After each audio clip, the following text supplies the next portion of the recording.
Welcome to not a myth. आध्यात्म से जुड़े वीडियोस को पाते रहने के लिए इस चैनल को सब्सक्राइब कीजिए। तो आज हम जानेंगे कि इस सनातन संस्कृति में प्रधान कितने शास्त्र हैं।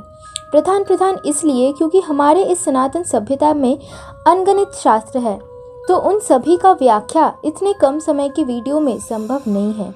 इस शास्त्र भंडार में आते हैं 4 वेद, वेदांत, 108 उपनिषद, 18 महापुराण, 18 उपपुराण, महाभारत और रामायण जैसे इतिहास, और महाभारत के भीष्म पर्व के अंतर्गत स्वयं परमेश्वर श्री कृष्ण की कही हुई भगवत गीता। तो इन सभी शास्त्र के बारे में एकदम शॉर्ट में हम जानेंगे। वीडियो को अंत तक ज़रूर देखें ताकि आपको संपूर्ण समझ आ सके। तो चलिए वीडियो स्टार्ट करते हैं। सबसे पहले आते हैं 4 वेद, जो कि है ऋग्वेद, सामवेद, यजुर्वेद और अथर्ववेद। सबसे अधिक पुरानी और सर्वप्रथम जो वेद आया वो था ऋग्वेद। इसके बाद सामवेद और यजुर्वेद का संकलन हुआ। पहले प्रधान 3 वेद ही थे, ऋग्वेद, सामवेद और यजुर्वेद। इन तीनों को एक साथ त्रिवेद बोला जाता था। पर उसके कई समय के बाद अथर्ववेद आया, जिसमें अर्थशास्त्र के बारे में वर्णन है। इसके बाद आता है वेदांत। वेदांत नाम से ही पता चलता है कि वेदों का जो अंत का अंश है वही वेदांत में आता है। वेदांत में जो सिद्धांत आते हैं वो वेद से ही है। सनातन धर्म के प्रधान कुछ सिद्धांतों में से आता है अद्वैत सिद्धांत, द्वैत सिद्धांत, विशिष्ट अद्वैत। अब द्वैत सिद्धांत के अंदर अचिंत्य भेदाभेद भी आता है। अब लोगों का प्रश्न होता है कि सनातन धर्म तो एक ही है, सिद्धांत इतने सारे क्यों, मत इतने सारे क्यों? सिद्धांत अलग अलग है क्योंकि हर एक व्यक्ति का मत अलग हो सकता है, पर सब जाकर एक ही परमेश्वर से मिलेंगे। रास्ते अलग हो सकते हैं पर गंतव्य तो एक ही परमेश्वर है। किसी का सिद्धांत या मत उसे आसान रास्ता देगा जिससे वो जल्दी पहुंच जाएगा, और किसी का मत अलग होने पर हो सकता है कि उसका रास्ता बहुत कठिन होगा, लंबा होगा, पर रास्ते के अंत में गंतव्य तो स्वयं परमेश्वर ही होंगे। इसके बाद आता है उपनिषद। प्रधानता से 108 उपनिषद बोला जाता है, पर 180 से 200 उपनिषद है।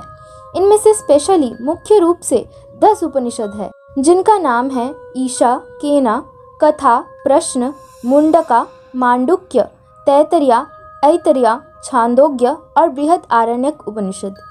उपनिषदों में ब्रह्म जिज्ञासा के बारे में कहा गया है। ब्रह्म जिज्ञासा अर्थात मैं कौन हूँ, ये सब कुछ कैसे सृष्टि हुआ, सब कुछ कहाँ से आया, ईश्वर कौन है, इन सभी के बारे में कहा गया है। इसके बाद आता है 18 महापुराण।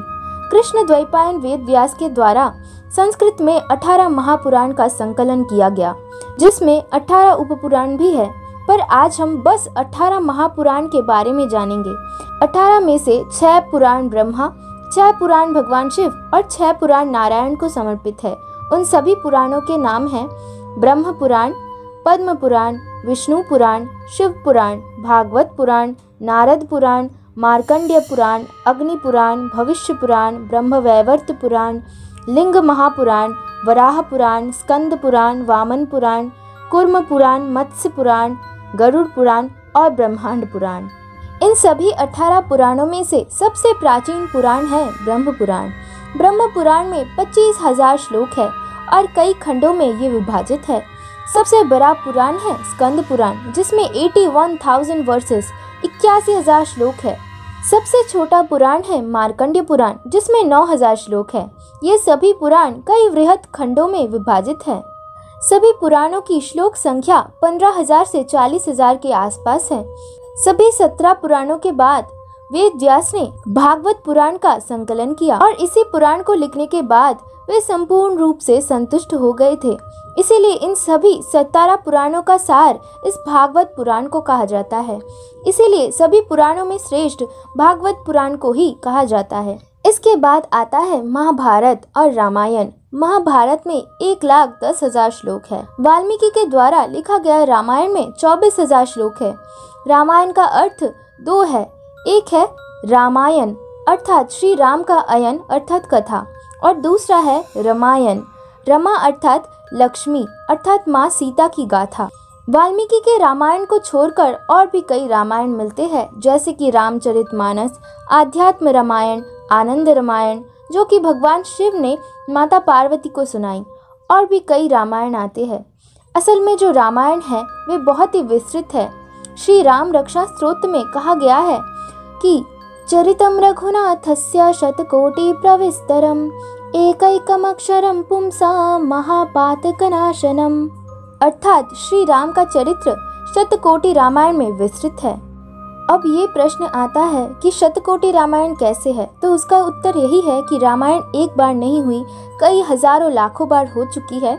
इसीलिए कल्प भेद के कारण इतने सारे रामायण पाए जाते हैं, पर वे सभी प्रामाणिक हैं। और उसके बाद आता है भगवत गीता। पहले जानेंगे कि गीता किसे कहते हैं। किसी महान व्यक्तित्व के द्वारा गाया गया गीत जो कि ज्ञान से परिपूर्ण हो, उसी को संकलित करके गीता कहा जाता है। वैसे तो कई गीता है, जैसे कि अवधूत गीता, यम गीता, पराशर गीता, अष्टवक्र गीता, पर जो भगवत गीता है वे स्वयं भगवत तत्व आकर जीव तत्व को सुनाते हैं। अर्थात स्वयं परमेश्वर श्री कृष्ण जो कि भगवत तत्व है, जिनसे सारे तत्वों का सृष्टि होता है, वे स्वयं आकर अर्जुन को एक गीत के रूप में प्रस्तुत करके जीवन का अमूल्य ज्ञान देते हैं। इसीलिए उसे भगवत गीता कहा जाता है। भगवत गीता के बारे में और क्या ही वर्णन किया जाए। सांख्य योग के माध्यम से आप आत्मज्ञान को प्राप्त करते हैं। कर्म योग, ज्ञान योग, भक्ति योग, ध्यान योग, ये सभी के अंतर्गत जो चीजें बताई गई है वे अति दिव्य है और सभी प्रश्नों का उत्तर देने वाली है। तो अगर आप अपने आप को जानना चाहते हैं तो इस भगवत गीता को पढ़िए, और अगर आप इस सनातन शास्त्र के विषय में जानना चाहते हैं तो उन्हें जानने की भी पहली सीढ़ी है ये भगवत गीता। तो इस वीडियो को और विस्तृत नहीं करूंगी। अगर आपने वीडियो को अंत तक देख लिया है तो आशा करती हूँ कि अच्छा लगा होगा। एक लाइक दे दीजिए ताकि वीडियो की रीच बनी रहे, क्योंकि YouTube इस टाइप के वीडियोस को ज़्यादा रीच नहीं देती। इसे लाइक और कमेंट कीजिए और अपने फ्रेंड्स के साथ शेयर कीजिए जो इन चीज़ों के बारे में जानना चाहते हैं। आज के लिए बस इतना ही। मिलते हैं आपसे नेक्स्ट वीडियो पर। तब तक के लिए thank you, have a good day and Radhe Radhe.